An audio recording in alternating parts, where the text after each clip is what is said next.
Está ocorrendo uma guerra interna no MEC que não parece que vai acabar tão cedo. A primeira nomeação para o ministério foi o colombiano Ricardo Vélez Rodrigues, que é doutor em filosofia, professor universitário, revisionista histórico, negacionista histórico, que já tinha escrito artigos glorificando a Revolução Democrática de 64, o golpe militar que instaurou uma ditadura depois, e que não tinha nenhuma experiência em gestão pública.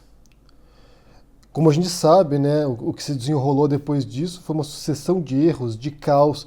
Mas para entender como chegou a esse ponto, a gente tem que entender a influência que o Olavo de Carvalho tem nesse governo. Pois essa guerra dentro do MEC é uma guerra principalmente ideológica, de diferentes grupos, diferentes núcleos ali dentro que estão lutando pelo controle. Por um lado, você tem os olavistas, pertencentes ao grupo desse ideólogo do governo. Por outro lado, você tem a ala militar, que está tentando apagar alguns dos incêndios, e você tem a ala técnica dos funcionários de carreira que estão também envolvidos no meio dessa confusão. Mas quem é o Olavo de Carvalho? E como ele chegou a essa posição de influenciar o governo do Bolsonaro?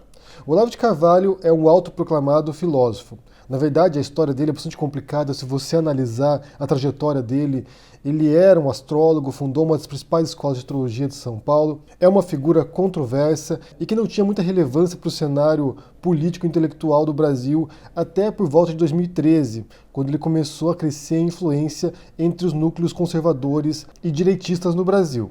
Então surgiu o slogan "O Olavo tem razão", porque, segundo o Olavo, e aqui é importante de compreender, existe uma maquinação, existe uma organização da esquerda para controlar as instituições no Brasil e no mundo, não apenas no Brasil. Então seria através da educação, das universidades, das escolas, da arte, da cultura, que a esquerda dominaria o debate político e assim chegaria ao poder. Isso aqui é um breve resumo do que é o marxismo cultural, daquilo que se entende como marxismo cultural, que é uma teoria conspiratória importada dos Estados Unidos. Surgiu lá e depois o Olavo de Carvalho, junto com outras pessoas também, importaram essa teoria conspiratória para o Brasil. De que existe realmente essa mobilização e que ocorreu ao longo dos anos 60 e 70, dentro do regime militar, dentro da ditadura, através de obras literárias, através do cinema, através da música. Então, assim, essa infiltração, essa tomada das instituições já tem algumas décadas e isso teria permitido a ascensão do PT e do Lula depois até a presidência. Então, isso foi uma obra planejada, não foi algo acidental. O Olavo de Carvalho se enxerga como alguém que vai libertar o Brasil das garras do comunismo, do socialismo e desse marxismo cultural. Então ele vem como uma contraposição a essa hegemonia, de acordo com um trecho da obra do Gramsci, do autor italiano Antonio Gramsci, que era um autor marxista, desta hegemonia intelectual. Então o Olavo seria um salvador da pátria, ele seria alguém que salvaria o Brasil dessa dominação esquerdista, e que resgataria os verdadeiros valores cristãos conservadores dos brasileiros, que segundo ele estão na base da sociedade brasileira. O fato é, por mais que sejam teorias conspiratórias, paranoicas, de um domínio dos comunistas sobre o Brasil e o mundo, essas ideias acabaram se filtrando no imaginário de uma parcela da população brasileira, dos conservadores principalmente, e se propagaram. Essa noção desse controle da esquerda sobre as instituições foi um dos motes, foi um dos lemas do Bolsonaro ao longo da campanha dele. E só lembrando também que o Eduardo Bolsonaro e o Flávio Bolsonaro são olavistas. O Flávio Bolsonaro esteve nos Estados Unidos alguns anos atrás para condecorar o Olavo de Carvalho. O Eduardo tem como principal referência. Segundo o Eduardo Bolsonaro, se o Brasil chegou a essa condição hoje, de ter o Bolsonaro no poder, foi graças ao Olavo de Carvalho. Foi graças aos livros do Olavo de Carvalho e às ideias do Olavo. O próprio projeto Escola Sem Partido também parte dessa noção de que essa hegemonia intelectual da esquerda estaria dominando as escolas e doutrinando os alunos, levando os jovens a uma luta revolucionária contra os valores cristãos ocidentais. O Paulo Freire é um dos grandes vilões nessa teoria maluca deles. Eu quero citar aqui um trecho do plano de governo do Bolsonaro, isso durante a campanha eleitoral ainda, quando ele fala sobre a educação. Ele não fala muito sobre a educação, sobre o que ele pretende para a educação, mas tem esse trecho aqui, olha. Além de mudar o método de gestão, na educação também precisamos revisar e modernizar o conteúdo. Isso inclui alfabetização, expurgando a ideologia de Paulo Freire, mudando a Base Nacional Comum Curricular, BNCC, e impedindo a aprovação automática e a própria questão de disciplina dentro das escolas. E depois ele segue: um dos maiores males atuais é a forte doutrinação. Então você parte dessa noção de que as escolas são centros de doutrinação da esquerda.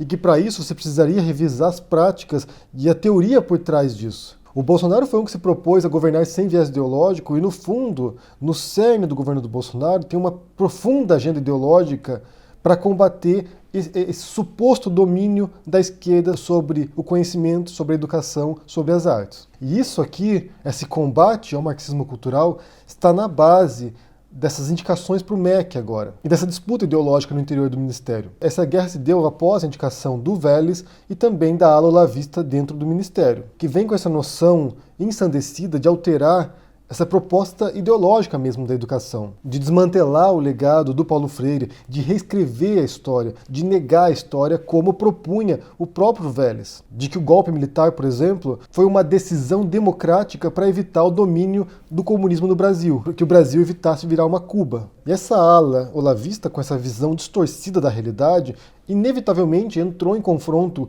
com a parte dos militares que foram chamados para ajudar ali a controlar o que estava acontecendo e com os funcionários técnicos que já estão ali há muito tempo e que vão continuar no Ministério mesmo após o fim do governo do Bolsonaro. Então eu repito, a essência da disputa dentro do MEC é principalmente ideológica. É claro que envolve uma questão de falta de gestão, de incompetência do Vélez, mas no fundo o que há essa luta contra o marxismo cultural, né, essa suposta dominação da esquerda sobre a cultura e a educação, e parte das teorias do Olavo de Carvalho. E esse viés ideológico muito determinante foi o que levou a alguns dos escândalos no começo do governo do Bolsonaro no MEC.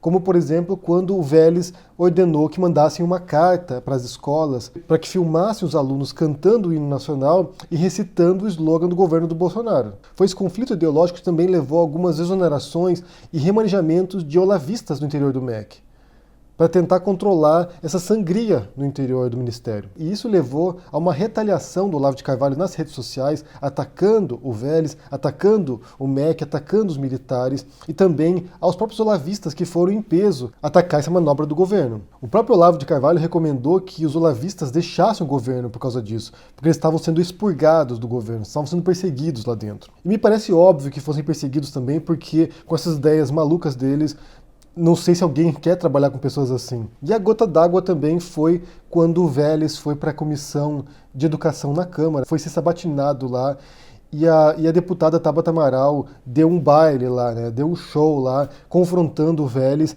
e depois disso seria muito difícil manter o ministro no cargo, porque a participação dele foi patética nessa comissão. Então, em 27 de março, a repórter Eliane Cantanhede anunciou que uma fonte havia dito para ela que o Vélez estava prestes a cair. O governo do Bolsonaro tem uma estratégia muito típica que a gente já percebeu até esse momento, que é de constantemente revisar suas posições, desmentir o que tinha dito, mudar de ideia. Isso serve para poder desacreditar a imprensa também. Ao fazer essa estratégia de confundir, de desinformar, elimina um dos pilares da democracia, que é a imprensa livre. Sendo assim, ele postergou a exoneração do Vélez por mais alguns dias para poder também abalar um pouco a credibilidade da repórter. E essa semana, finalmente, ele bateu o martelo e o Vélez caiu. Quem tinha qualquer ilusão de que o Bolsonaro escolheria alguém técnico, de fato, alguém que pudesse fazer alguma coisa no MEC, sem essas teorias conspiratórias por trás, na base, logo se frustrou, porque a nomeação foi agora